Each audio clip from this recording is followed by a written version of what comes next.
여러분 안녕하세요. 방은미의 True Life입니다. 계시록에 나오는 7교회가 있는데 그 중에 2교회를 제외하고는 모두 책망을 들었습니다. 그 2교회가 서머나 교회와 빌라델비아 교회입니다. 계시록 3장 7절에서 8절까지 말씀입니다. 빌라델비아 교회의 사자에게 편지하기를 거룩하고 진실하사 다윗의 열쇠를 가지시니 곧 열면 닫을 사람이 없고 닫으면 열 사람이 없는 그이가 가라사대 볼지어다 내가 내 앞에 열린 문을 두었으되 능히 닫을 사람이 없으리라. 내가 내 행위를 아노니 내가 적은 능력을 가지고도 내 말을 지키며 내 이름을 배반치 아니하였도다. 다윗의 열쇠란 하나님의 왕국의 열쇠, 구원의 문을 여는 열쇠, 이 새 시대를 여는 열쇠입니다.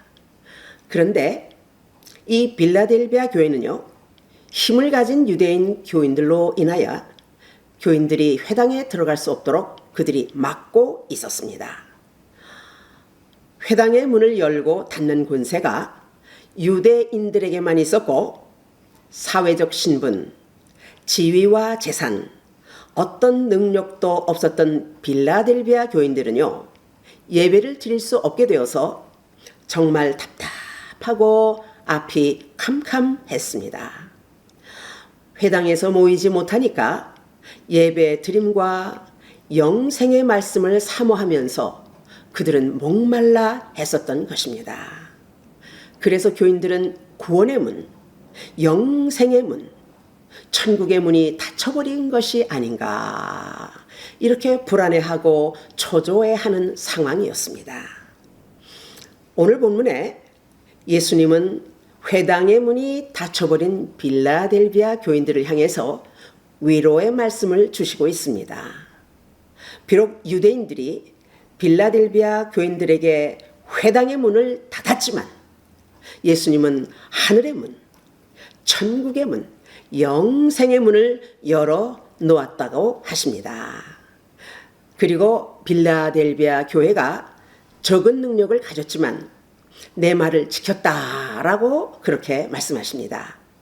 이 말씀의 뜻은 힘든 가운데서도 말씀대로 구원받은 자답게 부끄럽지 않게 변화된 삶을 살았다는 그런 뜻입니다. 그리고 뭇 영혼들에게 전도도 했으며 그렇게 주님 말씀에 순종했다는 뜻입니다. 본문 9절에서 10절까지의 말씀입니다. 보라, 사단의 회, 곧 자칭 유대인이라 하나 그렇지 않고 거짓말하는 자들 중에서 몇을 내게 주어 저희로 와서 내 발 앞에 절하게 하고 내가 너를 사랑하는 줄 알게 하리라. 내가 나의 인내의 말씀을 지켰은즉 내가 또한 너를 지키어 시험의 때를 면하게 하리니 이는 장차 온 세상에 임하여 땅에 거하는 자들을 시험할 때라. 빌라델비아 교회에서 자칭 유대인이라 하는 자들은 세상을 사랑하는 사람들이었고 율법을 가르친다고 하지만 그들은 율법을 그냥 공부하는 자들이었습니다. 오늘날도 마찬가지입니다.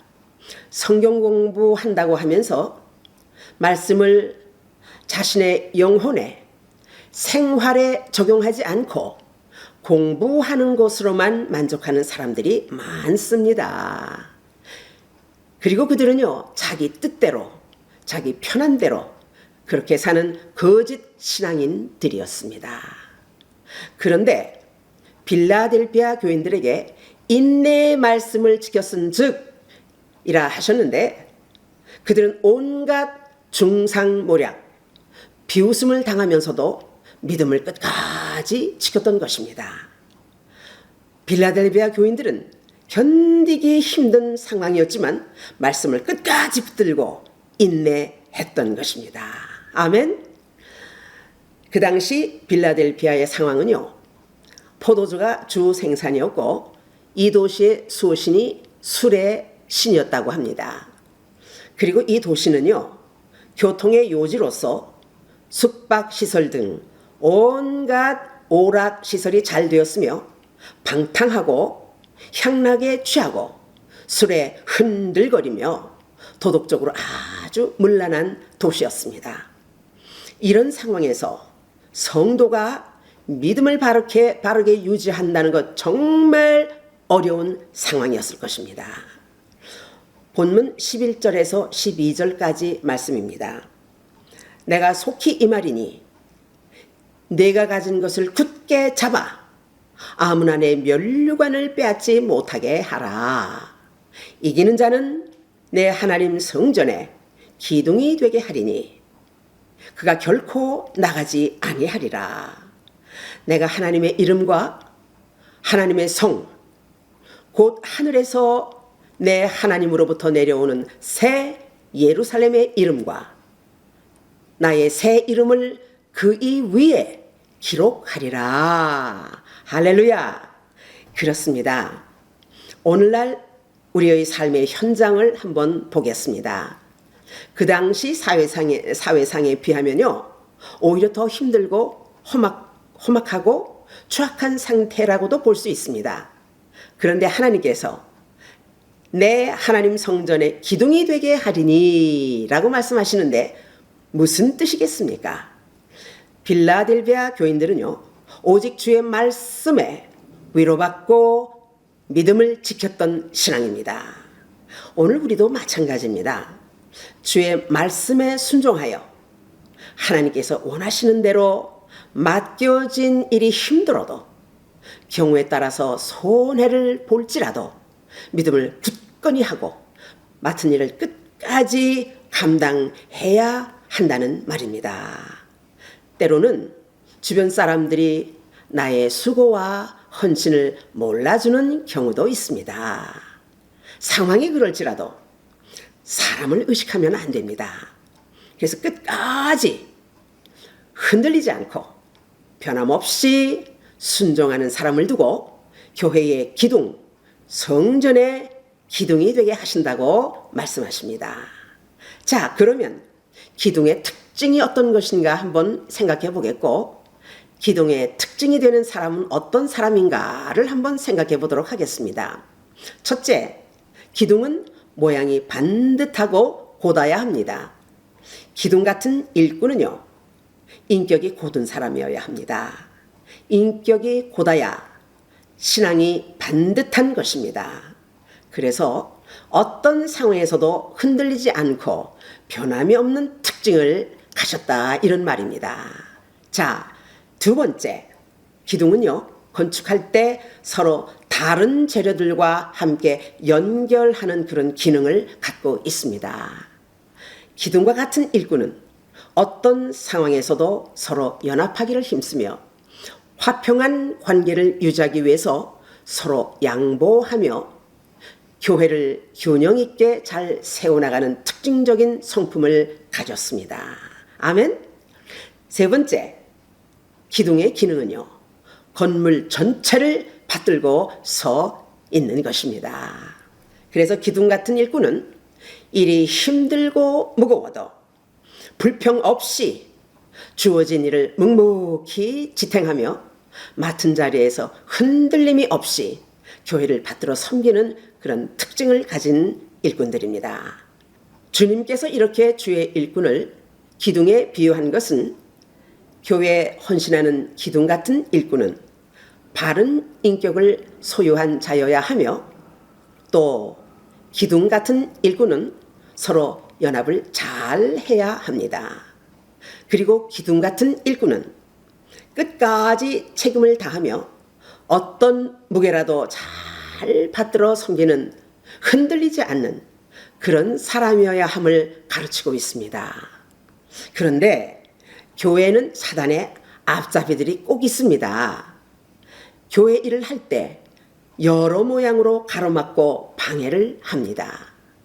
우리는 악한 자들의 방해를 받지 않도록 영적인 촉각을 바짝 세워서 우리는 영적인 분별을 해야 합니다. 그래서 기도로 무장하며 하나님의 말씀을 붙잡고 면류관을 받을 때까지 영적 싸움에서 승리해야 합니다. 아멘. 할렐루야. 그런데 이렇게 끝까지 승리하는 일꾼들에게 하나님께서 특별하게 주시는 복이 있습니다. 무엇이냐고요? 그것은 바로 새 예루살렘의 이름과 나의 새 이름을 그의 위에 기록하리라. 할렐루야. 이 복이 나의 것이 되게 하는 비결이 있습니다. 그것은 항상 하나님을 의식해야 하는 것입니다. 그리고 하나님 앞에서 일하는 것 같이 항상 하나님을 의식하면서 일을 해야 합니다. 어디 하나님 앞에서 게으름을 부리거나 약삭 빠르게 행동하거나 눈 가리고 아웅 할 수 있겠습니까? 안 됩니다. 그거는 하나님의 일꾼이 아닙니다. 하나님의 일이라고 생각하면 사람을 의식하지 않고 하나님 앞에서 충성을 다할 수 있게 될 것입니다. 할렐루야. 그런데 또 우리가 기억해야 할 것이 있습니다.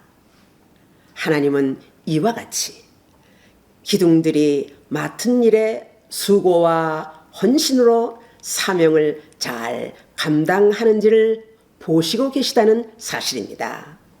그리고 그런 자를 기억하신다는 것을 우리도 또한 기억해야 합니다. 아멘. 그래서 기둥 같은 일꾼들의 헌신 위에 새 예루살렘의 새 이름을 기록해 주신다고 말씀하십니다.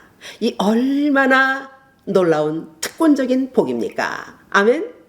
여러분, 우리 모두 기둥 같은 일꾼들로서 주의 일을 진실하게 충성을 다하여 이 땅과 천국에서 새 이름이 기록되는 놀라운 복, 천국의 복, 하늘의 신령한 복을 다 받으시는 저와 여러분이 되시기를 축복합니다. 할렐루야. To be continued.